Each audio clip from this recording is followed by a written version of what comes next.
चलतु आज मोर गोटे फेवरेट रेसिपी बनैबी।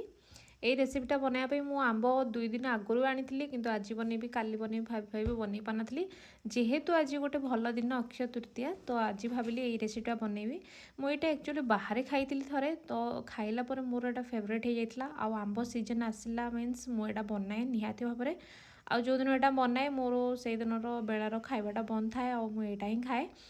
तो आशा करी आपण मैंने भी यहाँ ट्राए कलापर आपण मानकर भी फेवरेट होड़े यहाँ बनाती किंतु बाहर मुझे खाई तो मतलब बहुत भल लगी।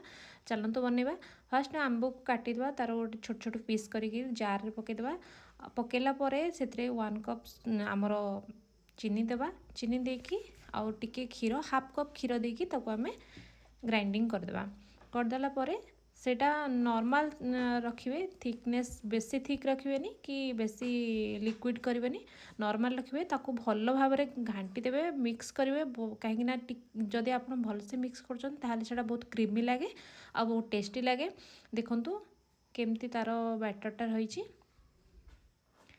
तो आपको बाहर करदे बाहर कला तापर आम कि आंब ना आंब नहीं छोट छोट पीस कर काटिदेवा काटिकी तापर पकेबा कहीं आंब तापर खाइला तापर पड़ला तार बाइट गुड़ाक आसे आ बहुत बढ़िया लगे। तापर आम कि पिस्ता नहीं से ऐड करदेबा करके आम फ्रिज रखीदे 5-10 मिनट रखीदे ता भितर चलतु पूरी बनैबा।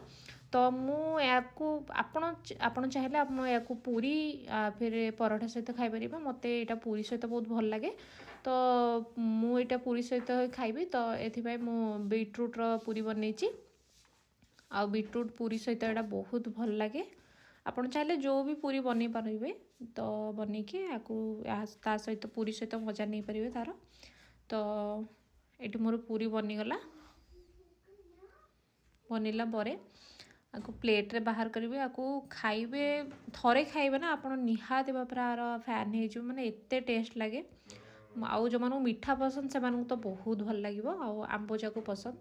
तो ये मुझे खाऊची आज खाइबाटा बहुत बढ़िया लगिला मते बहुत टेस्टी आशा करूँ आपण भी भल लगे।